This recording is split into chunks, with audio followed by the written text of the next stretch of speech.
the tea with our wonderful guest, Bianca Hernandez-Knight, who is from Bookhoarding and a delightful human. And I am Madame Askew, your host.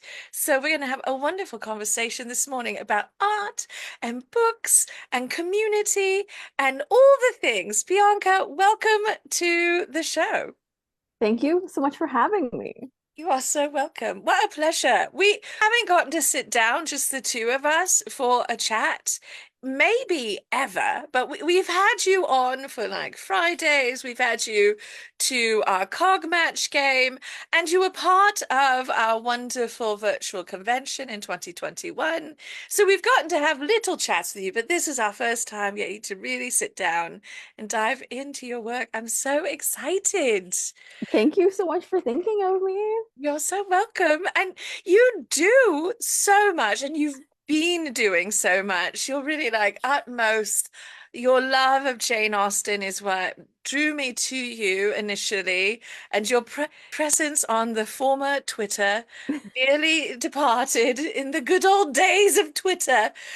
You are a beacon of fantastic book commentary. So I first knew you through books. Were books kind of your entry point into all that you do? Was that your gateway drug to cosplay? Yeah, I feel like books were like my comfort thing when I was a kid. I wasn't actually an early reader. I was actually not an early reader for those who are curious. I had a hard time. I actually undiagnosed like eye issues, hence the glasses. Made a big difference when you can actually see what you're doing. And then after that, I just like embraced books. Summer reading challenges in the library were like my thing as a kid. And I really dug that. And I also was growing up in the time of like costume dramas coming out, like really cool costume dramas. Like I remember, obviously Lord of the Rings trilogy, Star Wars prequels, like for better or for worse, the costumes are extravagant and are They're a study in gorgeous. costuming. So yeah, those were just like things that were just like around when I was a kid and I got really into them. And the books kind of helped the costumes kind of helped like the books be more vivid to me. And this is just like who I am. But yeah, books have always just been like a summer reading challenge. Just like I was that kid that was like, my summer booked. I am going to be at the library every week getting new books because that's the kind of gal I am. And like being very precocious about things, being like, no, no, no, I am now beyond just the YA section. I must ascend to upstairs where the adults fiction books are. And you know what I mean? Yes. Like be like, I'm Yes. gonna grab these and I'm gonna be like finding the like dedicated sci-fi section as a Mm. kid where you're just like, wait, there's just a section for sci-fi fantasy. It's the best. It's the best. Honestly, I was a big, devotee of the lending library as a youngster myself. And also, how lovely to meet also not an early reader. I was not an early reader either, but that sci-fi fantasy section, I can still envision it. I went through as many of those books as possible. There was some bangers and there was some rubbish. There was everything in between. But it was a wonderful education in writing, in literature, and imagination. And I think one of the moments where I was like, oh, Bianca is magic is when I saw your Abhorsen cosplay from that wonderful series of books by Garth Nix. You did a Sabriel, really, not Abhorsen, but I always think of that name. Yeah, the Right. titles and like the way that transcends like who they are. Yeah, yeah. Oh, wonderful. But you are also really good with your social media presence and all the ways you talk about costuming. You talk about it in a way that is about budget and making it inclusive and breaking things down in a way that beginners and veteran sewists can really enjoy and appreciate. how was that sort of transition from creating bookish content to suddenly you're like, here, let me open my wardrobe too and like break this down for you? Right. I think that like that really came together with a couple of things in my life. So like I'd always really admired. I've been like such an eager admirer of costumes. And I have like a little bit of like quilting, like family quilting tradition Yeah. going back. So like I grew up with somebody who sewed, but like it wasn't something that I really picked up on a ton. But I always had like a little project. Like even when I was in college, like I always had like a little project. And I had friends too who'd like get really into like going to steampunk stuff. Like my friend Megan, who was a gem, a unicorn, a beautiful human being, was like going to these like steampunk cons when I was in undergrad. I was like, oh, let me like get a little bit of fabric and like make a little thing and like let's go to these like fun things. And honestly, the funny thing was like that was like almost more accessible to me than like cons were at the time, like where you would go in full cosplay. Um, so that was always like a little thing. Like there was always like one little like sewing project that like I had that like I wanted to do. Um, and it wasn't until really like after like college where I finally had like kind of steady, like I'm living in one place for a long time, you know? I Yeah. can actually have space because like for like actually like sewing kind of like consistently and being able to do all the things, you need space and you Yes. need that dedicated time to it. And you need the money to get all the things because you need all the things. You need Right. all the All of doodads. them. So All of like it. yeah, all of them. I'm still buying sewing notions. Because why not? But that was the kind of just like coalescence of like I could finally kind of do practice for like the things that I had been thinking about and talking about to like certain people. And yeah, I don't know, I just like became a little bit more like, okay, yeah, we should talk about costuming stuff because there's other nerds out here who also probably feel this way. Yes. Um, and I don't know. I just feel like the way that I had also kind of seen, I think it's the same for like the way that like I talked about Austen stuff, which is was I feel like a lot of the ways I'd seen certain people talking about these things didn't feel like authentic to my experiences with it. Right. Right. Yes. I love that because your method and approach of talking to costume, talking about not just to costumes, although I'm sure I you talk talk to to them, them. I talk to mine, but talking about them, talking to the topic, I really appreciated what you were doing because a lot of the discourse was like, look at me. I went from a bolt of fabric to this fabulous handcrafting garment. And I did it on my $1 million machine in my pristine workshop with no scrap monster. You never see the mess. And also, you never see the alchemy that makes it happen. And those frocks are beautiful and those people are doing good work, but it felt very impossible and so far out of reach for most of Yeah. us. And like, not aspirational, more like it's a pinnacle that we'll never make it to. And I liked that you were so dedicated to like, yeah, this is the path I took, and this is how I get to my project. And also, I've got a talking scrap monster. I love Scrap Monster, by the way. He's great. He's a delight. He's the best. I actually haven't debuted. I did like some repairs on Scrap Monster, um, and have hopefully extended his scrappy life. It was just a funny. I just was like, I have a sock. I'm just gonna make a puppet today because I'm things just feel like I gotta make a puppet today. I need to make. Actually, this is a super secret fun thing. I've been meaning to make Silk Monster, which is the kind of antithesis, if you will, the rival to Scrap Monster. Oh, oh, the nemesis. Oh, that's very exciting. That's I'm excited to meet Silk Monster too. He sounds very snarky. Mhm. Um, I took my silk scraps and I turned them into a coverlet for my cat. Because Cake, who is, out there on the internet with me, loves silk so much. Every time I bring any into the house, he's like, nom, nom, nom, I need to put it in my mouth, which is not always what I want him to do, especially in the middle of yardage. So I made him his own patchwork silk quilt. but it used up some scraps. So I think it's fitting that you're that's the thing that you made your pet. I feel like that makes sense. That's the thing that if I walked into your workroom, I'd be like, aha, yes, of course. of course, of course.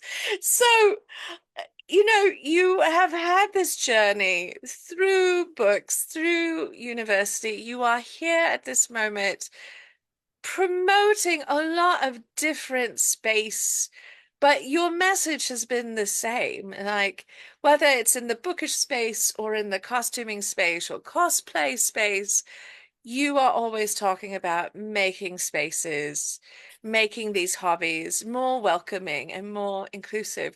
And, honestly, I remember this from the very first moment of running into you on Twitter when you were talking about Jane Austen, that you were always, punching up towards gatekeeping and, taking down this preciousness a peg. Is that inspired in part because of your own experience getting into these spaces? I mean, yeah, it's also just inspired from seeing other people go through it too. I think there's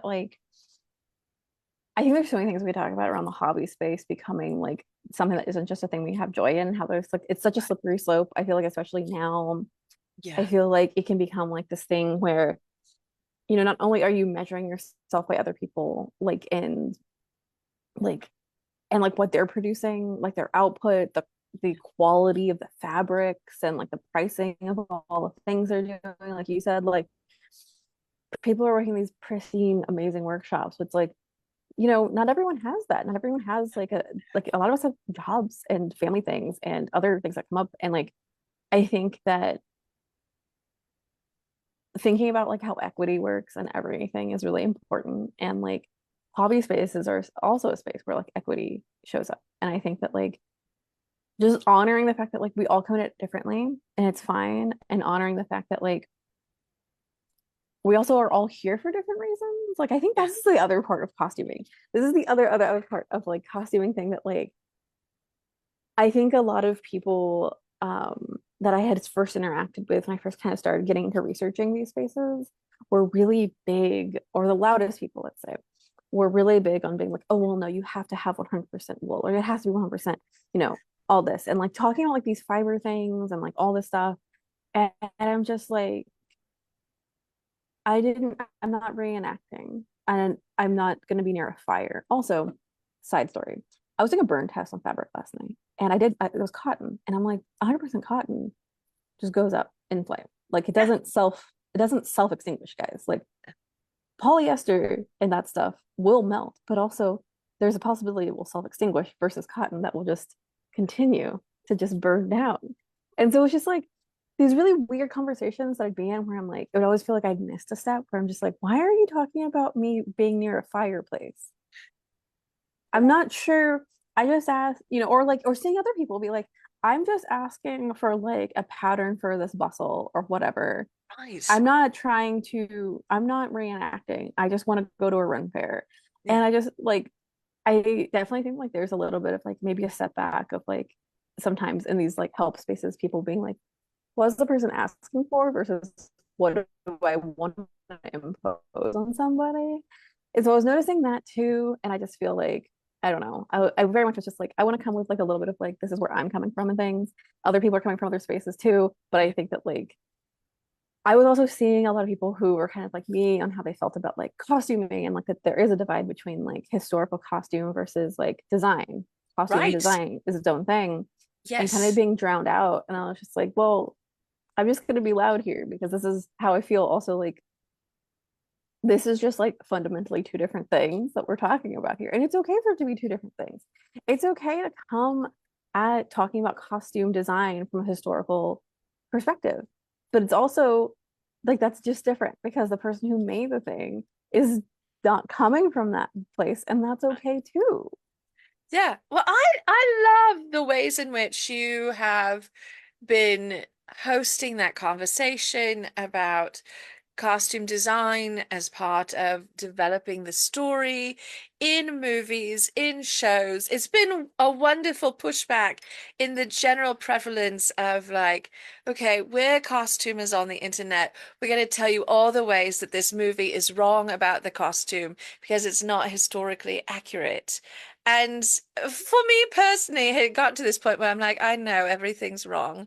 The hats are wrong. The underpinnings are wrong. You don't like the way they lace them. You hate the colors, and you don't like that they wore makeup. So, all right, well, moving on. I thought they were beautiful costumes and they served the story. So I love that you have focused on that element because I'm not a historically accurate costume maker either.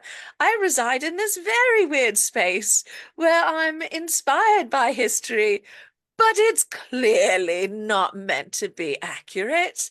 And I've gotten a lot of guff from different directions over that. So it was wonderful to find this space where I felt kind of validated, but also delightfully challenged to consider how I was talking about my own work and how I was directing my own conversation with people that I was teaching. So this isn't really a question. This is a more of a good job. That was great. You really inspired me. And I love it because it is a problem in our communities when you are talking about costuming online. You're right. People who say, but wait, Bridgerton serves the story. It's perfect for what it's doing. I don't need them to wear poke bonnets, No. right? Also, like the other parts of that conversation too are just like basic production things where I'm just like, do you know how hard it is to light someone's face with a bonnet on? Like, So, does anyone actually know that? Because it's pretty hard to light someone's face with a bonnet. yeah. Um, like there's just a basic like filming production logistics for things.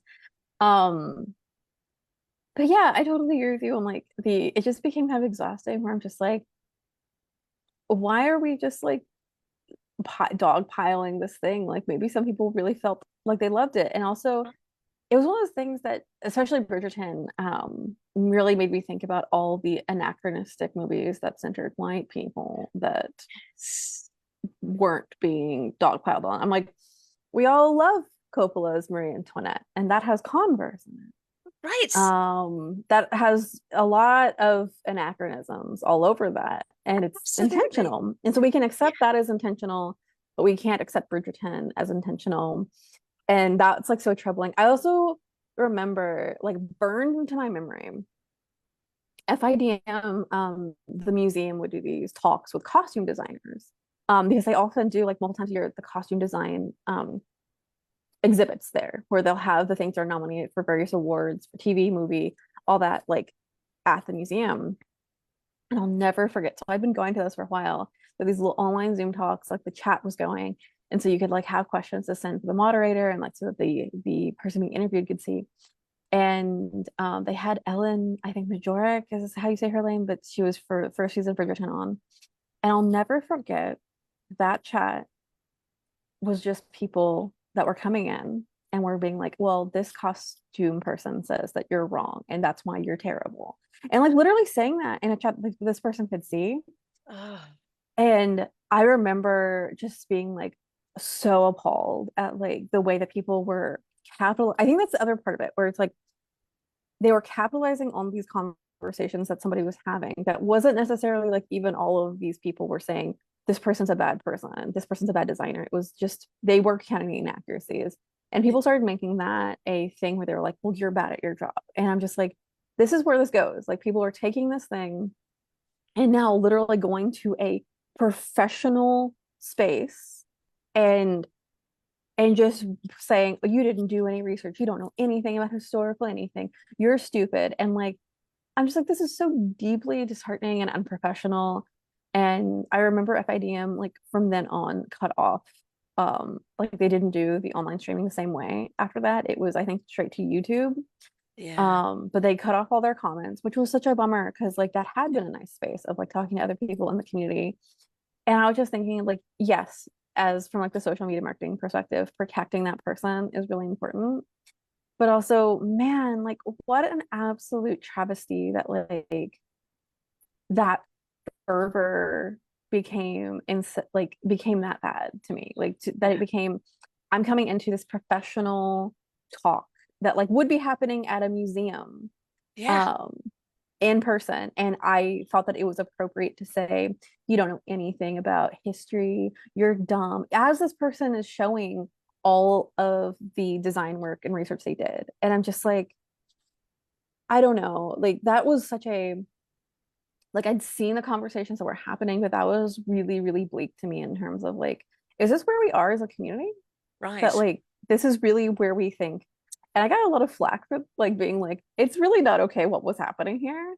Because people are like, No, they're like, it's not punching down when we talk about designers. I'm like, okay, it is to an extent because a lot of the conversation is about like they were talking about construction and other things. And I'm like, do you know how many people it took to make that? That one designer wasn't hand stitching all that. no.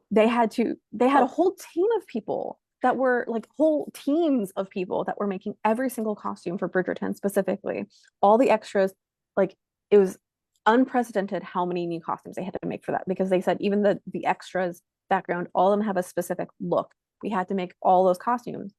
And I'm like, it is punching down on every single person who had to spend the last like what year or whatever their life hand stitching things. Like the queen's outfits have specific people who are making embroidery and who are doing all these like hand making wigs. Like it is punching down to be like, I am saying these really terrible things that actually deeply impact someone's professional. Like yeah. they worked really hard on that. And also, I'm sort of I'm a little bit enraged just hearing about this because I know that the people working in that shop are not gatekeepers to costume. They are generally Mm-mm. people who are not getting paid their worth. They are trying to make art Yeah. and they are trying to elevate this experience for loads of people. I know you know this, but I'm just like, what? What? And I know the costume space. I'm making costuming on the internet. And I do think that there is a responsibility that people do not consider in those spaces, that they are fostering a very exclusionary, a very gotcha-esque kind of conversation where they are espousing like hand sewn is best, Oh my you God. know. You, if this is a little mean, but like, we've got to hand flat fell our seams. If that gives you joy, I want you to hand flat fell your seams. If you love it, I'm happy for you. That's great. If you are having a good time, so good. Happy for you. But that is not accessible for the vast majority of the world. And it's not feasible for a costume shop that has to put out so many garments that are not going to be seen up close, that are not historical reenactment. And frankly, at historical reenactments, if they are not buying you dinner, why are they looking at your seams anyway? So, like, All valid observations. Um, and like this also reminds me too of the thing even before Bridgerton, but like the Bridgerton kind of explosion of conversation reminded me of mhm. this, which was that like I know that you've gone to like costumey things Yes, yes, before Bridgerton, and I had been going to different costumey things from different eras, different kind of genres, if you will. And all I could think was, this isn't reality. Like the people who actually are costuming and who are going to these events do fun shit. Like yeah, they are constantly being super creative. Like, and I think that's a heartening thing to me even today. And it was also a little bit of the like, wow, we are all too online because I yes, was just like, going back to as in-person things came back, I was reminded that that creativity is still alive in some people and that it hadn't gone away. And I was really, really heartened for that because yeah, I think that was the saddest thing to me thinking about like, I've been to these balls, I've been to a ton of like these Victorian quote reenactment things where right, there's yes, the people who are staffing it are in accurate garb, but all the people going are in whatever they want to be in. right. And it's still a delight. No one is going, I'm sorry, but you cannot enter because your hoops are actually a little bit of, or you are wearing a bustle during a hoop era. No, no, no, you must leave. No one is doing that at No, all. no, not in And reality, right? not in reality. And I'm like, I think too, a little bit of this, it was me expressing some just like in reality, offline, these worlds are still going. These folks have been like still doing their fun, funky Yeah, stuff they want to yeah, do. yes, Um, yeah, and I think that's fine. And I think that like that was also kind of my observation at the time was like really trying to remind folks that like there are people who do costume like this though. There are people who do like the Featherington look is something that somebody has been going for. Like right. these are looks that like people if you go to a Regency ball, people are already doing these fun things.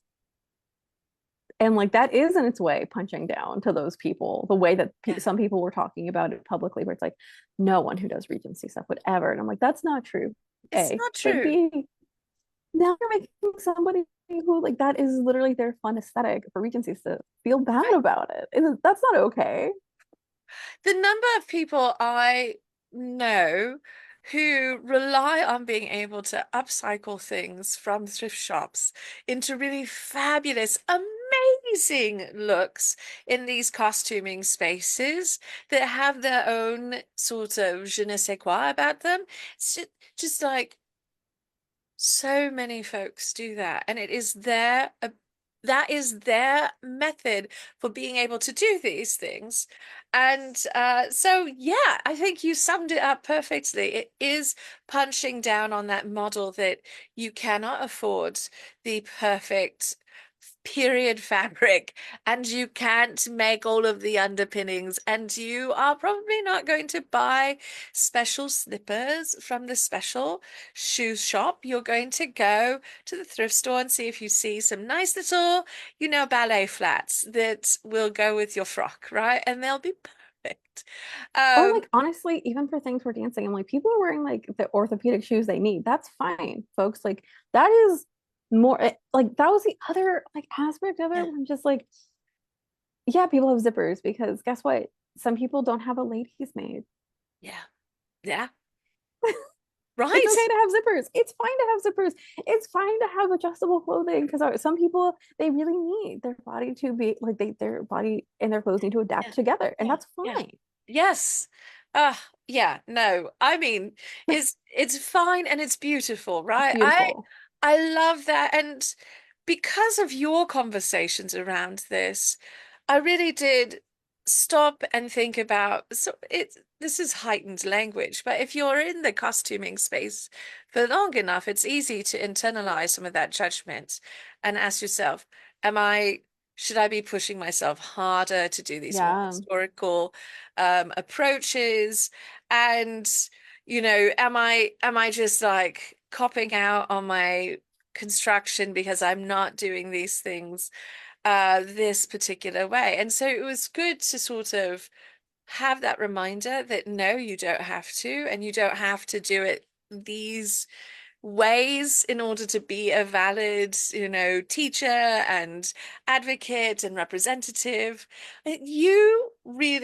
You're not the only person who's having these conversations, but Mhm. you are sort of part of the forefront of that conversation, and you have been leading that charge for a long time. And I saw it beautifully around the conversations about Joanne's going into bankruptcy. And, would Joanne still be around? What would we do? Where would our resources be? You released some wonderful videos about different resources and ways to get what you need that you couldn't necessarily find at Joanne's. And it's that kind of work that I see you doing that I think is so valuable to the community at large. And it's not about spending an hour tearing apart a show that thousands of people are being inspired by. So good on you, Bianca. Thank you. But also the like, yeah, I think that my overall kind of approach, if like you want to know the kind of things in my mind when I do that, is like I just want to democratize information because I feel like I think that like a lot of us just like have things that we do that are normal practice to us that actually could be revolutionary to somebody else. And I think like Yes. sharing that is totally cool. Yes. Um, I don't believe in like paywalling every single like thing that is actually like a useful thing to Yeah. people. And like could be critically like helpful to somebody actually like trying to get along in their stuff. So like that's always like at the heart of a lot of things. I'm like, oh yeah, I should just share this because like I saw that panic for the Joanne thing, and I'm like, man, I haven't gone to a Joanne fabric in like so long. Right. I should tell people how I did this. Like, Right. I should explain what wawak is because Oh. people don't know wawak. Oh, mwah. Oh, Lawak. Man, Mhm. they are not sponsoring this video, but they could They because good. they're so great. Wawak saved my tuchus during the pandemic. A wonderful dear friend who was a fabricator in LA turned me on to them, and she's like, "Oh yeah, don't order from Joann's. Let me tell you the good word of Wawak. I have never looked back. As Tracy says, Wawak, a church in which we worship. We worship the sewing arts. They're wonderful. And they're They're so so good. fast. They're so fast. Like I feel like I've made a video about it, but like I feel like I literally can place an order and then walk to my door. Like it's so crazy and I love it so much. So good. Well, and something I pointed out during, my conversation with the gang about the Joanne's thing is that like Wawak supports the community and is invested in the community of Sois. And I think that as much as anything, I'm just like, of course, I'm ride or die for Wawak. They actually sew and like people who sew and actually collaborate with real people who make real garments that people actually wear, not weird machines that are going to make a laser diagram in a single size that's this big on, a tiny narrow table. And I was like, that's how people sew. And like specifically that tool is really funny to me because I'm just like, people have been like DIYing that thing without proprietary software for so long. And I'm just like, this is rude. Like, I'm sorry, but like, that's rude. I really hate that. But no, Wawak is like game changing. Like, that was a game changer for me. Um, because it really was honestly more affordable Mhm. for like things. And like, it's that like weird line of like, quote, what is affordable? But like, especially bulk thread, like, Yes. I mean, yeah, so one of my like sewing hacks, which I think I've talked about, which was like I just got like one of those here's 40 colors of thread thing, which yes was a larger initial investment, but also the amount of that thread that I've worked through, and like then I just need to replace the one thing if I need it versus having to be like, oh my goodness, I am now out of this exact blue, Right. or I don't have, I'm always out of red. So like that's a problem. But like it's just like really nice stuff like that where I'm just like, oh no, I could just get the rainbow and then I could just have Yes. the rainbow. Also, we should embrace contrast threads. I will die Yeah. on this hill. No, it's a Contrast great threads hill. are fine. They're good. It's Great an hill. artistic choice. Yes, yes. Well, sometimes, well, I say this occasionally, on those occasions when I'm doing things with top stitching, I'm like, you can use this as a decorative moment. You can choose You to can. make your stitches drop away and be invisible, and that's totally legit. But also, if you're already top stitching, you're doing that work. Isn't it nice if people can be like, ooh, look at your fancy top stitching. It looks so pretty. What a nice contrast thread. If Like I Levi think it's Strauss can beautiful. do it, why not us? I mean, that's the thing. I'm like, there are so many in like design things that we hold is like, oh, look at this. I'm like, they do contrasty stuff. They do strange things that like would be deemed, oh, how could anyone ever do this? And I'm like, no, just embrace it. Do your thing. Just have fun. It's supposed to be Oh, fun, right? yeah, it I know is. that like when things can go wrong in a sewing room, it does not feel fun. But I do think that like overall, it is the like to me, it is the constant reminder of like I should be having fun while doing this, right? Like this is Yeah, my hobby. yeah. Yeah, it should be joyful. I mean, within that metric of, acknowledging we all have bad moments, we all feel frustrated. I am an accomplished cursor in the Yeah, workshop in multiple languages. Like we all have our moments, but at the end, I want to be having fun with it. And sometimes I think that is an element that gets lost in the discourse of like, here's my bolt of fabric and here's my gorgeous princess dress. And I'm very serious about my, you know, details. And the joy is important. We all got into it for yeah, joy and for fun. And yeah, I love that meme that goes around about I'm dressing for the little girl I was or the little person I was, who wanted these big frocks and now I'm doing it. And it's that sense of joy. So you bring that joy to a lot of what you do, and it feels like you are taking your passion as a book nerd and a costume nerd, and you've been channeling it into your costume arts. But you made a leap recently, fairly mhm. recently, from I'm doing this thing, this is a hobby, and now you're in design school, I am. getting your degree. Yeah. How is that? How is it going? And can you tell us a little bit about making that leap from this is my hobby I love to, hey, I'm going to go to school for it? Yeah, I can. So, um, back, I think it was 2021. I think a lot of us were having a lot of internal, what am I doing with my life during the early Panini days. Yeah. Um, and I had a whole like career shift. I've been working in hard news, breaking news, and I've been working in that kind of space for a long time. And like honestly, since I was a teenager. And I realized, 2020, I quit news in November of 2020 because I was like, I just can't do this anymore. And I really had this moment of and that had come after like a long, like, what am I doing? And why am I so unhappy? Yeah. And it was really looking at like, I think all of us exist as citizens in this like world, and we all have these moments of like as we're dealing with tragedy, as we're doing ongoing things, like Mm. we can care and we can do that. We can also take mental health steps away. And with like working in that all the time, you can't really do that. Conversations have gotten better since I left about that, but ultimately it was a huge mental health toll. And I was just like, I gotta figure out something else. So I pulled away from that and I did some freelancing for other things, like in the kind of marketing, whatever. And I found some cool marketing jobs.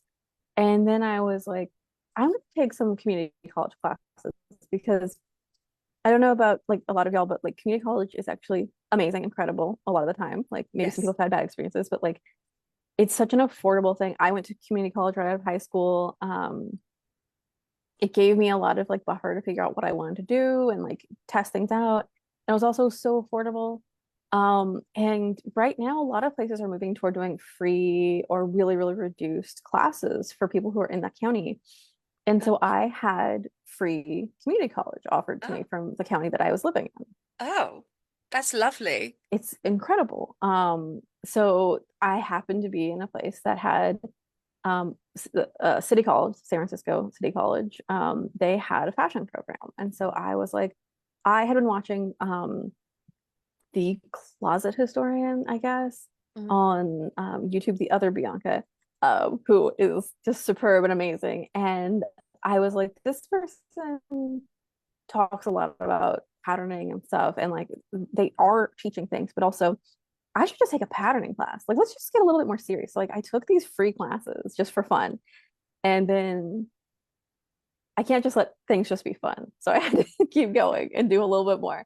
And they had a scholarship essentially. So I did this time last year, I did my senior collection and I won paid tuition to Academy of Art University. And so we can talk about for-profit schools being a deep problem at some other point. That is like a whole thing. It Deeply is. understand that it is A, not affordable, and B, for profit is not a great thing. but I will take my scholarship and run with it. Heck yeah. Um, and so yeah, I took like these really cool classes though that like really bolstered me to go into. Now I am in an MFA program for costume design. And it's going from like community college classes to an MFA is a little bit night and day in terms of just like workload and like the things that you're doing. But also it's really fun and like scary, but like the vulnerability that you can bring into when you do really deep design work is really cool, really needed. Sometimes like you can almost use it as art therapy in a lot of ways. Mm-hmm. And so I've been so busy, but I've wanted to make kind of videos on like maybe giving people ideas on like how they need to kind of be therapeutic about something, like how I've found that through certain design work and like projects. And just um yeah, there's just something really fascinating to taking that turn from like I'm just somebody who's watching the costumes and loving the costumes and making my own costumes to being like, oh, I'm like designing for like in class. I'm designing whole productions. I'm designing whole, you know, I I had to design La Boheme like this semester, like a whole, and I went full 1830s, just big and poofy and everything. But like just having the options to be like the opposite side of the conversation I've been having essentially, where it's like, Yeah. oh, this designer did this because of XYZ reason. And now being on the other side and being like, I'm the designer and I did this for XYZ reason. Yeah. And like really thinking about like everything from like the intention, what am I trying to convey? What is like what part of myself am I putting into this? And when do I enter this versus like when do I kind of let the work speak for, Mm-hmm. all those really fun things and examining it from that point of view, which I will say anyone can do. You don't have to go to school for it. You can just like, I think the easiest activity would just be take up a book or a script and take the notes for the things that you want to do that you think are really cool and just be like, okay, this is my mood board for this. And then here are my individual designs and just have fun with it because it can be really telling about like what you're going for and like what you're excited about and like what you want to convey to people. Absolutely. Well, and I think the thing that I often tell people, I should say, is that your costume always tells a story about Yes. your choices inform what you're doing, whether it's the color or the cut or the lines, the detail, the ornamentation, it's telling a story. So you might as well take charge of that story and, own your own story in your own clothes that you're wearing that you made, right? Totally. And I think like that's almost like the fun thing where I think a lot of us make the joke of like, especially costume people, where it's like I'm when you have to cosplay like a normal person and you Yes. joke about that. And I think honestly thinking about it in that perspective is really fun too. And being like, what is like the cost what persona am I cosplaying today? And like just being Right. like, ah yes, so like I'm trying to convey this. So I'm gonna wear jeans or whatever, like just I Yeah. think that we're all subconsciously making these choices anyway, but I think being like a little bit more like fun and pushing yourself and being like I'm cosplaying professor of, but like no one knows they're a professor or they're secretly professor for this institute that no one knows, like just making silly things Yeah. is totally great. It makes your clothing fun. And I I'm not necessarily into the form follows function school Mm, of design or aesthetic. I'm definitely not into that modernist, very slick world at all. And I think playing with things that you have to do, you have to wear clothes. We live in that world. There is a sun. I will die if I'm out in the sun without clothing on. So I'm pro clothing. And why not have fun with it? And treat it like an opportunity for, having a little joie de vivre. And not in an onerous way. I'm not saying that every day you have to wake up and be like, okay, now I've got to come up with my thesis for what I'm wearing. What's my story today?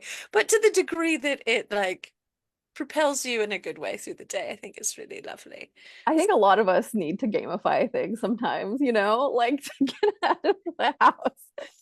Well, Definitely no, like a little way if you need to gamify it to incentivize getting out of the house. It's a nice way to do it. Absolutely. I love going to the grocery to pick up my greens and having people stop me in the aisles, be like, what is going on with your hat? Are you going someplace? I'm like, yes, I'm going to buy spinach. Don't you dress up to buy spinach? I do. I love the where are you going? Are you part of a play? Are you going to the Yes. Ren Fair? And I especially love it. And like it's not a knock at like other people's knowledge, but like I always find it really funny because I'm rarely actually wearing Ren Fair things. It's always like Regency or Victorian or something. Yes, And so I yes, really love the Ren Fair question because I'm just like I love it. Like that's people's like touch point of wanting yes, to be outside in a yes. costume. No, I've absolutely been out in full, bustle kit, head to toe, 1880s inspired ensemble, and had somebody ask me if I'm going to the Ren Fair, and I'm like, well, I could, for certain, but I'm not as it's not happening currently. It's Wednesday at 3 p.m. So no Ren Fair for me right now, but thank you. Tracy, I love this. I think it is also important for thinking about our clothing as something that supports us and doesn't hurt us. And, not being in pain in your clothes is really important. And so that is also a thing, like the accessibility of our garments, the accessibility of our costumes, having things like pockets and making choices that make your garments more pleasant to wear, I think is important. And it's something you talk about when you're creating the accessibility of not only your resources, but of the wearability of the garments, which I think is such a lovely conversation to have. You're very good about that. Important because I feel like I definitely like I think you touched on like I the internalization of so many things, right? Yeah. Yeah. And I think that like I have tried to be really good about really seeing when am I feeling bad about this thing and is this an internalized problem? I think Yeah. that like all of us are working on ourselves in different ways, but I think Yes. for me it is a lot of like, wow, no, like I don't actually need to do what this person did because I want to do my own thing and it's Yeah. fine. Uh, Yeah. and I don't know. I just feel like embracing that a little bit more and being public about embracing that is good. Um, I don't know. It's just a little combination of things. But it's part of that personal, at least for me, I find that it's part of my personal journey of confronting my own internalized critic that was fostered by the costume community, to be fair. That critic came from a place. But to confront her by having those conversations and also challenging myself to be comfortable, to be happy, to take joy in my garments, and having this like corner of costuming space where these conversations are happening is so wholesome as well as being very inspirational for continuing to go forward, to not need to be a perfect product, but to be an authentic, real person who takes joy in their project is lovely. But as mentioned in the beginning, I mean, we could go deep on costuming. You make lace, you make all sorts of fabulous things. Like your lace making journey has been so cool to witness. And I'm just like, oh, Bianca went to Lacis. I love Lacis. Oh my gosh. I have my little, bobbin here for bobbin lace. Oh, You know, they're I so precious. they're so lovely. Um, but you are also creating wonderful, inclusive, equitable spaces around the books that you love, in particular Jane Austen. Mhm. And you do have an event coming up that you have been hosting. for the last few years, and that is your virtual Jane Con. It's coming Yes, up in July. it Would you is. share a little bit about virtual Jane Con and your mission with that, and just what people can expect if they haven't been before? And you should go, by the way. You Yes. should all go. It's wonderful. So Virtual Jane Con is now a wonderful volunteer effort. So it's not just me. And so like shout out to all the volunteers Excellent. who have been really like killing it over the last like year for the next con. The Virtual Jane Con is just an online Jane Austen conference. Or con if you're into like conventions, like the con is to be either one Yeah. because it is the kind of inherently fighting against like gatekeeping. It is saying you don't have to have resort money to go to a resort for a weekend, which was what a certain other organization was doing. Yeah. You don't have to pay for entry. Um, you can just watch this thing online. And so it is now all hosted on YouTube. Um, that might change in other years if YouTube continues to not be great. I don't know. The terrors and horrors of dealing with social media platforms not being great. But right now it is hosted on YouTube, so it's free. You can watch. It is an international conference.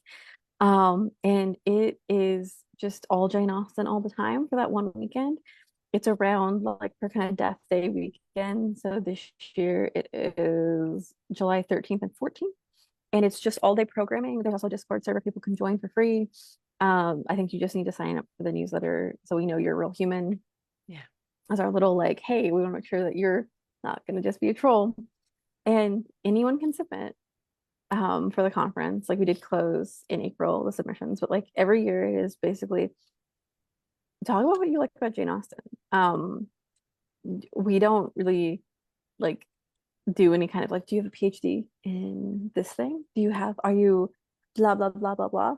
I mean, I will openly say, like, if you're a person with a lot of privilege who has been doing a lot of things and getting paid to do it, we will be like, how can you uplift other people in this? We will kind of challenge and nudge people um to try to do their best, if that makes sense. If we do Yeah. want people who already kind of have influence in the space to do like, hey, let's like how can you bring in other people to your Right. realm? But yeah, it runs the gamut of anything Jane Austen or Regency or adjacent. Like we include like the Bridgerton discussions. Like Yeah. we include, people talking about Star Wars and Regency or Star Wars um and Austen, and we have someone doing like Doctor Who and Austen one this year, or Doctor Who and Regency. And then yeah, we just have like, people talking about costuming, but people get really deep into the books too, like actual like really close readings of Austen or really artistic works around Austen. Like somebody's produced like a musical before for us. So there was a musical last summer around Austen, and like it's just beautiful, and like everyone's coming in based on like what they enjoy and love about that. And that's just like the heart of it, which is like it's made for fans by fans. Um, it's not made by academics for academics, or it's not made for gatekeepers by gatekeepers. It's just saying, hey, friends, you really like Jane Austen? I don't need to see your resume. You talk about the thing that you really like. And like, I think that's the best part of it because it's like joyful and you Yeah. can feel everyone's joy in it. Um, there's also like just like basic, like, even people doing it, I love Austen, but I'm going to critique how she did this. And it's fine. Like, it's not just like you have to just love Jane Austen all the time. I'd say, hey, you can also come in and have some critiques of like ways that maybe she's been like covered, or the way that she talked about something, or any of these things. So it's fun, it's silly, and it's just a lot of joy. So people want to check that out. The program I think will come up end of the month on virtualgencon.com. Wonderful. Excellent. Oh, I'm so excited. I never can attend to the whole thing, but I always tune in for some portions of it. And I love that flexibility because it is online. As you Yeah. say, does not have to be able to afford the expense of traveling across country, going to resorts, doing all of those things, plus having the frocks and everything else that's sort Oh, of an expectation.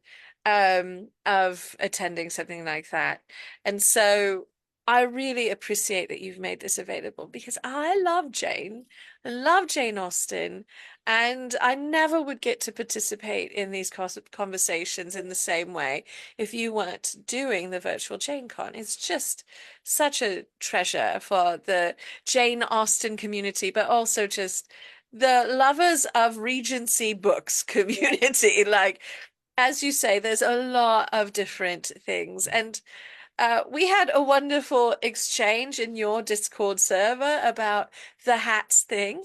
And, and I said if as a little bit of context for everyone, I said that if I saw one more person talking about the hats in Bridgerton, I was going to scream and maybe stab something as an aside.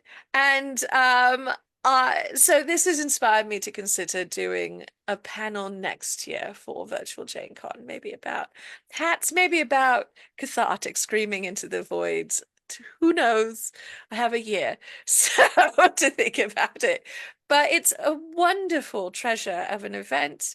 Uh, it's something that was born during the pandemic, and I'm so grateful to you and your team for producing it. And everyone who's watching, um, either now or later, I cannot extol the virtues of this event enough. It's a treasure. So do attend Virtual Jane Con if you are able to.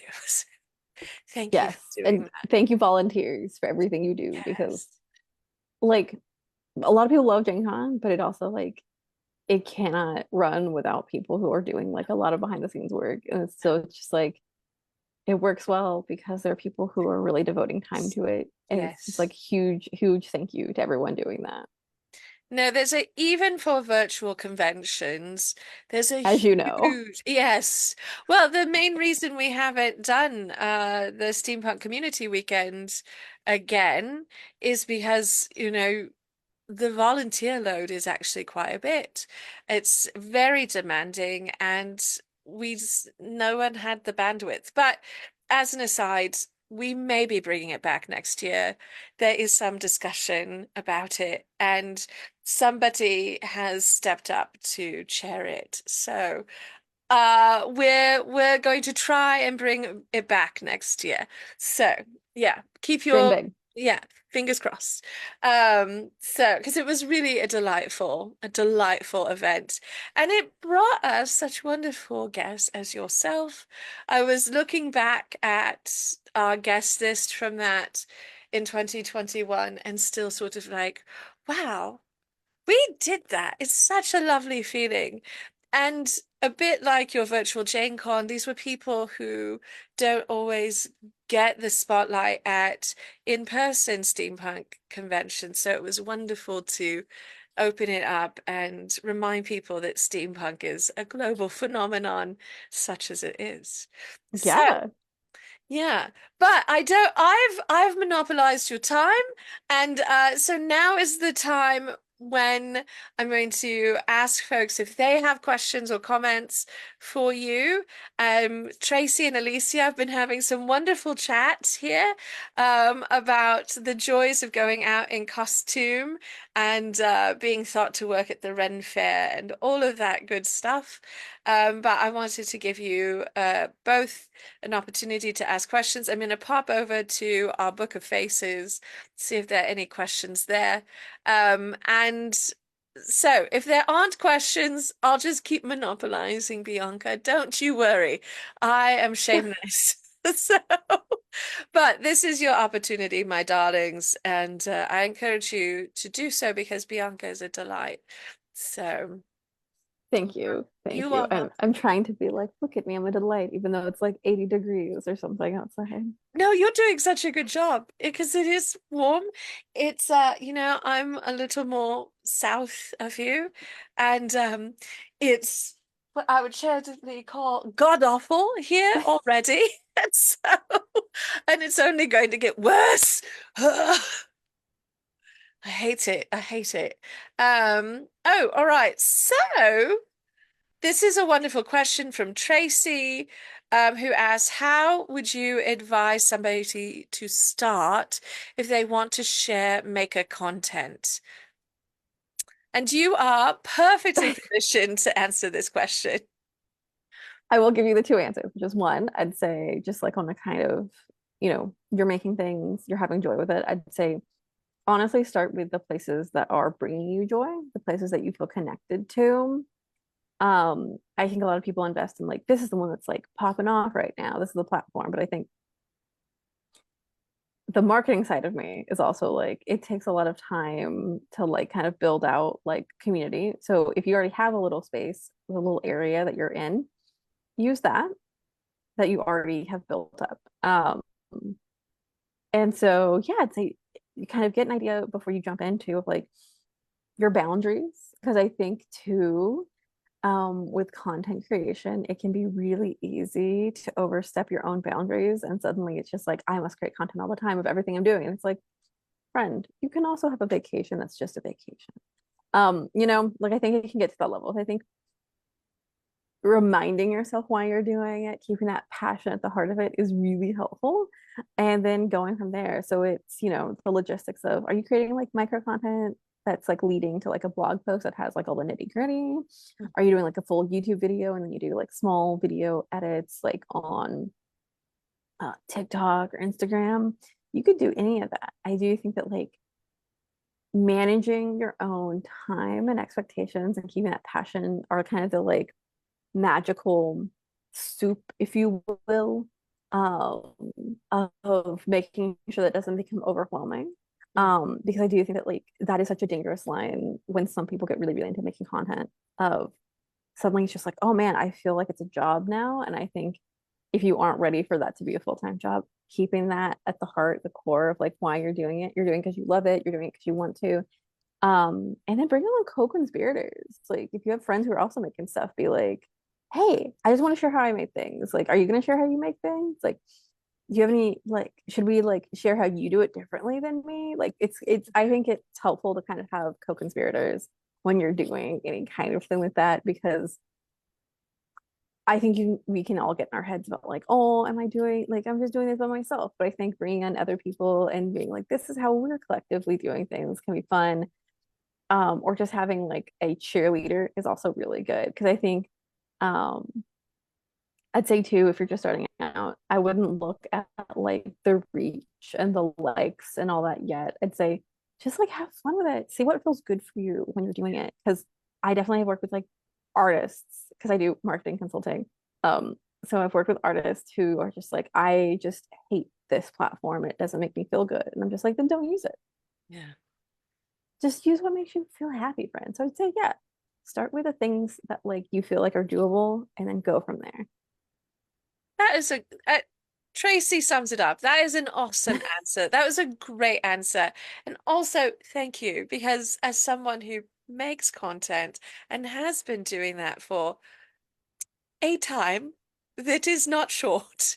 It's a good reminder because the grind is real and it can't you can get that sort of like narrow focus on, the nitty-gritty of engagement and forget the joyful part of producing things you love to share with the world. So thank you. That is just a wonderful reminder. Great answer. Alicia would like to know if you have a dream project, something you've wanted to make but haven't quite gotten to yet. there. I'd say that like I have like this I I've had this fantasy of making all the costumes from 2005 Pride and Prejudice for myself. Um and I actually this year, knowing that 2005, like the anniversary is coming up, I actually have started acquiring fabrics to make that. Um and I have watched that movie so many times and now I've done really close watchings of her costumes. And so I think, yeah, I'd say coming soon, hopefully, is Bianca making an army of 2005 Pride and Prejudice costumes where it's just endlessly silly, me romping in, and hopefully it will culminate in me forcing my husband to walk across a field at some point when it's just foggy, the sun's coming up. So I'd say that's like I love 2005 Pride and Prejudice. I love the vibes. I since it came out, like I remember going to theater and like being like, this is just beautiful. This is everything in my life. And like I would watch that DVD to like fall asleep. I would listen to the music when I've had the most stressful times of my life. And I think like for me, that's such a personal connection to that. And I just that's a thing. I know I've made an army of like red dresses of things that are like things that I love. Like Moulin Rouge dress was a dream, the Mm, Mina Harker dress. I did gorgeous. find a bolt of silk, red silk at a thrift store the other day for $10. So that's probably going to become another red dress this year. It's like 6 yards, 6 yards Oh, of silk. oh, oh, you could do so much with it. I'm like very excited for you. I saw it and I'm just like, this is coming home. And for 10 quid. Oh my God, that's unbelievable. You you have an obligation now. You had to take it home. I had to. It was fate. It needed to go home with somebody, Yeah, and it was gonna come home with me. that's right. I have to say though, I'm so excited about your Pride and Prejudice build, and I I follow your social media because I like you and I like your work, and you always, you also like there's reciprocity. And we engage with each other, and I really appreciate that. But you went through this period. It's been so much fun where you're like, watch another reason to watch Pride and Prejudice 2005. And of course, the one that is sort of like embedded in the back of my brain is the Colin Firth one because I'm of that age. But I think that this is sort of the beauty of Jane Austen and these adaptations that just like you have your first Doctor and you have your Star Trek, or maybe you have your formative Star Wars, you can have your formative Jane Austen. Really, mine is the Laurence Olivier Pride and Prejudice, which is terrible adaptation. Oh, but it's so I fun to love watch. it so much. It's such a bad adaptation, But but it's what a romp. Like that is a it's true romp. If people so talk about what a romp good. is, that Right. is that's that. It is 100%. what a wild. Look, this is the other thing though, which is again why I love all the interactions we have. But like I think that like us like knowing the Olivier version is like why I can never take seriously anyone who gets mad about accuracy because I'm like, please, but Oh, like, please. oh, yes. No, that's it. That I'm just like, anytime someone's like, but accuracy, I'm like, do you remember the Olivier Pride and Prejudice? Because Pepperidge Farms remembers. And it's a It's glorious mess. but that's why we love it. I'd also say if anyone hasn't watched I think it's like the 80s Northanger Abbey. Oh, yeah. Oh my God, it's a fever dream. Yeah. It's Yeah. so bad and I watch it all the time because it's just like I don't know what you're doing. Why is there a scene where everyone's in the bath together? It's so Okay. it's so weird. And honestly, I was like, I don't know if I want to read Northanger Abbey. Very confused by it. You and as an aside, you got me to give Northanger Abbey another chance because I was like, yeah, I read that when I was young and I remember the 80s adaptation. I was just like, I think it's one of her least good works and I don't read it. And then reading your commentary on it, I was like, well, maybe I totally missed the point of this and I did not pick up what she was putting down and I should reread it. And also I clearly need to see this more modern adaptation, which is wonderful. Honestly, it's so good. And so then I reread it and I was like, oh, this is fun. I wasn't picking up what was being put down originally. So oh, okay, we've got another wonderful question here. Before we get into Proust. Tracy says, side question. What is Bianca's strangest use of zip ties ever? Zip ties, secret foundation, finding in historical costuming, doing a lot of heavy lifting can be wonderful. Um, what is something you've used, your strangest use for zip ties, or one I of? don't, I have to say, I feel like I just use it as boning. I'm trying to think if I've used it as anything other than boning. But I will tell you other strange things that I've done. Yes. Um, so when it is very hot and I've had to wear corsets, I call it my otter pop busk, which is I put an otter pop down the center of my corset against my skin so that I can cool down. Oh, that's Um, great. that is my pro tip. I will also say that I've gone to like Daiso and gotten really fun, weird things to use for costuming. One is those, you know how they have the neck pillows that you can inflate so they can compress down and for flights and stuff. I use those as my 1830s plumpers For your um, sleeves. for my sleeves. Because it has like a little like kind of like hole like your arm through. It's not perfect. Um, but I also the other thing about it is that then you can inflate it more once you get it into the sleeve. So it's, it's infinite. The possibilities are infinite No, for that's genius. neck pillows. I also used one too as I was traveling once with a costume, and so instead of bringing like the whole rump Mm. situation um for my like English robe, I just inflated one of those and then tied a string around the middle, around my waist. So it was doing that little, you know how those rumps are. Yes. They're essentially two little pillows, but instead I had like one little U-shaped neck pillow under there.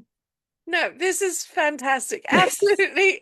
You could definitely use this concept, by the by, to go in place of a bustle if you needed to. So, or to be Water your, wings, water oh, wings. water wings. Oh my gosh. Yes, water wings. Oh my gosh. I love this. Great question. Wonderful answer. I never would have thought of doing that. And this is, I think, to your point from earlier, is why it's so important to talk about the weird nonsense we may be personally doing, because for someone else, it's going to be such a revelation and so genius and going to make your life better and easier and more accessible to achieve this costume or to travel with it. All the things we need to do that are sometimes kind of challenging, and having some good hacks are really critical. The only way to do that is to talk about them. It's true. Yeah, There's it's no shame lovely. in them. There's No, no shame in using flotation devices as no, costume stuffing. this is so good. This is so good. Yeah, and as Alicia says, these are the things you do when you don't pack everything needed for your outfit. Walmart for the win. Absolutely. Sometimes you have to be able to go in to what's available locally and make it work. And there is no shame in that. In There's fact, no. I think it's kind of, I'm always so impressed and like charmed by these sorts of surprising solutions to things, because I will get very focused on the engineering of a project and I'll forget that there are like fun solutions. I don't have to build the Golden Gate Bridge. I could just, do something more fun. So, it's I lovely. think to your point earlier that you made, which is very apt, is that there is artistry in being able to like use these like items for something else, to like recognize it, to execute it, to share Absolutely. it. I think that's such a big deal. I think it's Yeah. such an unacknowledged, like, for the Yes. most part, art form is to be able to be like, Yes. no, no, no, no, like we're gonna do this with this. Yes. And it just works. It's so lovely. And I I am not always good at thinking outside of the box personally. So I'm deeply inspired and impressed by people who are able to see those things and able to imagine a way of using, you know, the sun hat from Target, or a thing they found at a thrift store that they've repurposed into an entire ensemble. And it's just so cool every time. So I love that. I love the ways in which those conversations develop. And I really appreciate the way you foster that conversation. So thank you for your time today, Bianca. I'm now going to torment you with Proust because whilst I am definitely I'm definitely here for like egalitarian conversations. I am going to go into this very niche, weird French author whom I love and use these questions that are inspired by a French talk show because sometimes nerdiness trumps everything. So thank It you. does, yes. Yeah, sometimes you just have to embrace your nerd. So this is my modified Proust questionnaire. It's just 8 questions. Please answer with whatever, including this is your chance to swear all the swears. Um, and so here we go. What are your favorite qualities in a human or a bunny? Because I know you're a rabbit lover. Or a bunny. I feel like um my favorite qualities in a bunny are very clear. They have to be fluffy and grumpy because you cannot get the fluffy without the grumpy. Oh, That might be an observation of humans too, where yeah. sometimes we have to have a little bit of both. Yes, we do. I think my favorite qualities in people, it's really hard to pin down. I think people who have like, even if they don't know it, I think that have values, personal values. I think that like we may not, I think that I really love talking to folks who understand that like what we do can impact people for better or for worse. Yeah. And I think like it's easier for me to kind of like relate to and talk to those folks. I think it's a little bit more prickly when I talk to people who don't really see how they affect other people. And I feel like I consider friends people that we kind of can be comrades, if you will. Yeah, Mm. comrades. Comrades. But Yeah. like I don't really want him to be like educating people in patriarchy 101 all the time.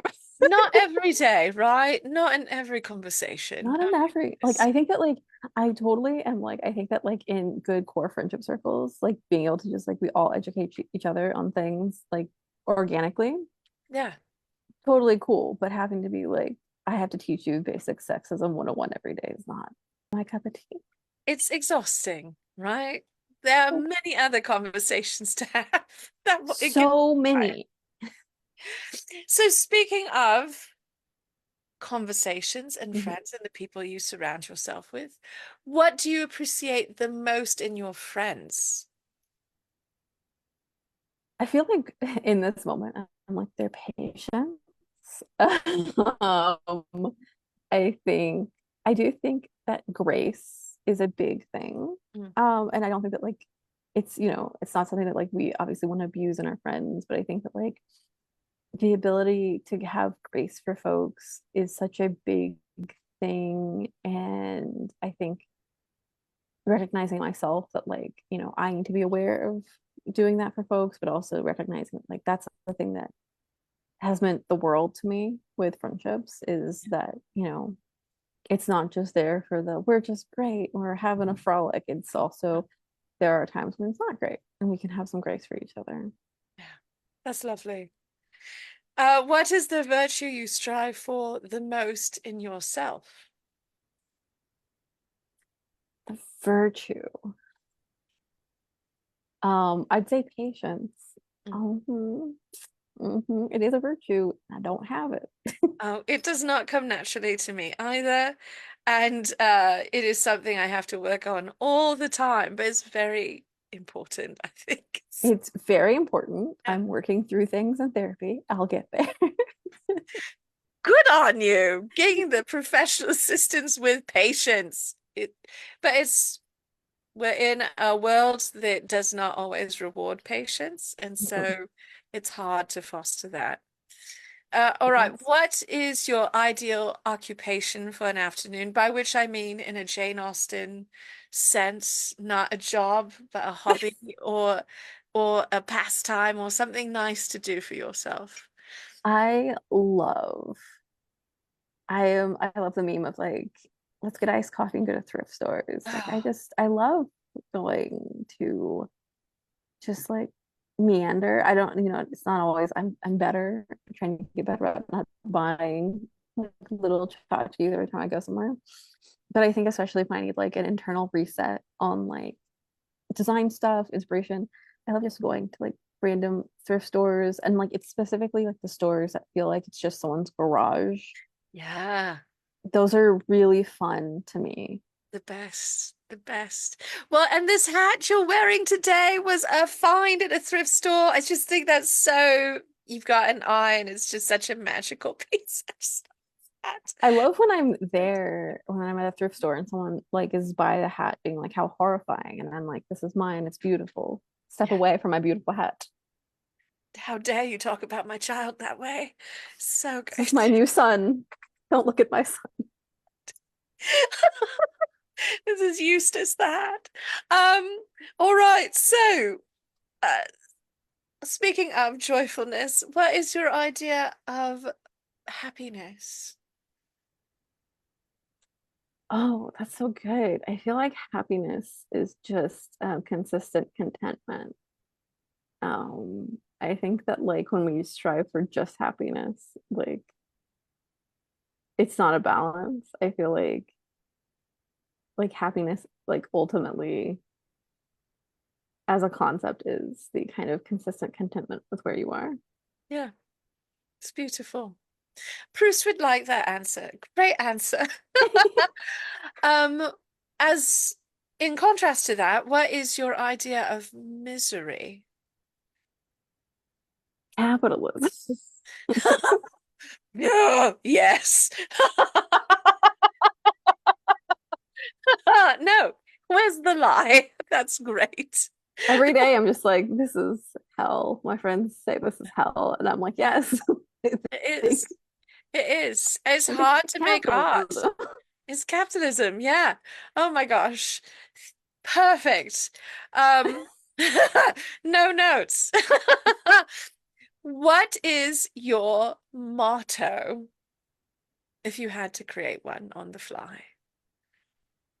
I've said this a few times. It's like, don't judge yourself by other people's dress form, which is just a way of saying, like, from the skills to the materials to even the size, like, Oh, yeah, eyes, it's don't judge yourself by other people's stuff. Like, it's fine.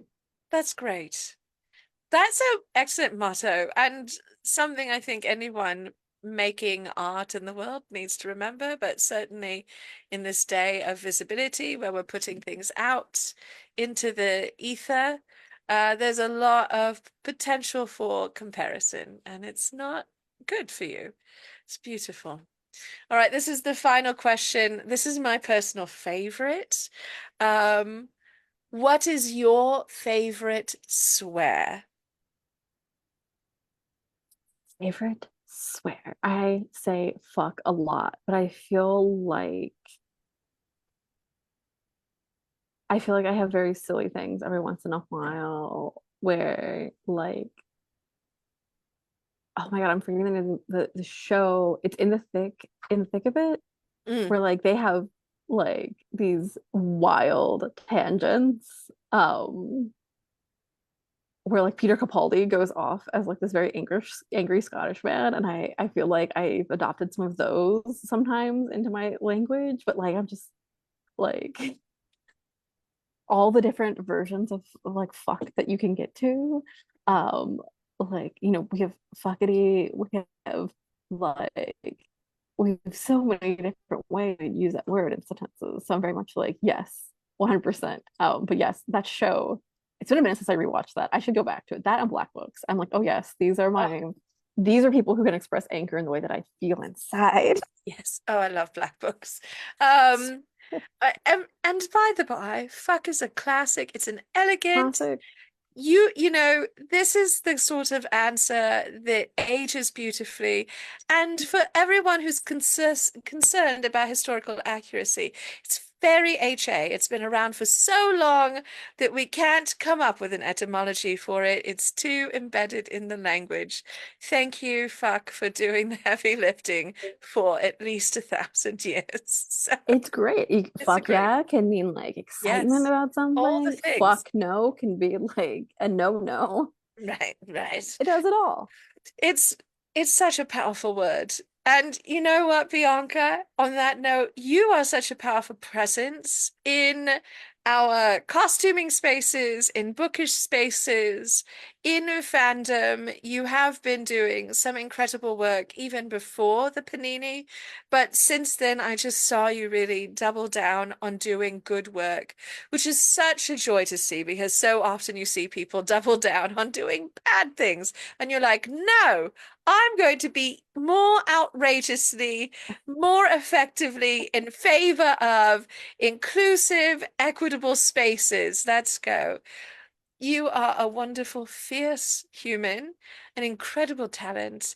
And if anyone is looking for aspirational, inspirational content, Bianca, you produce beautiful things that are not only gorgeous to look at, but it's fun to see how you got there.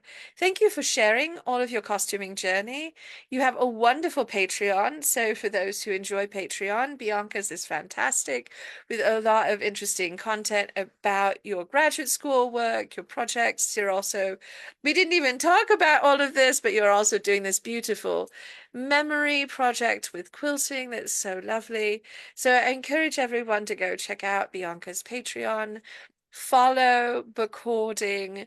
I think you have a newsletter, correct? I do, yeah. Yeah. So, If you um, go to my profile anywhere, it has a link tree that has it all. all the things because you're a professional is so great. So go to that link tree, sign up for all the things. Thank you, Bianca, for your time today. And thank you all for tuning in, whether you're tuning in right now or later. This is also my moment to thank our wonderful Patreon community, without whom I could not be doing this nonsense, which I love to do. Getting to interview people like yourself, Bianca, is such a privilege and a treasure. And I'm so grateful for my wonderful community for enabling me and collaborating and sort of going, yes, we think that sounds fun. You should do it. So thank you, everyone. Please remember as we go off into the world to treasure yourselves as I treasure you, to take very good care of yourselves, wash your hands, get your boosters, eat your vitamins, drink the good tea, wear the great hat to go buy spinach. Don't deny yourself or others that moment of joy in the grocery. And we will see you next month with another wonderful interview with Catherine Lundoff from Queen of Swords Press, talking about queer books and all the good things. And of course, we'll be back with Friday Tea and also with our virtual book club on the third Sunday of the month. And tomorrow we continue with our bustle making class. So, you know, we've got something for everybody. So please come to some of our stuff. In the meantime, take care, my darlings. We'll see you later. Cheers.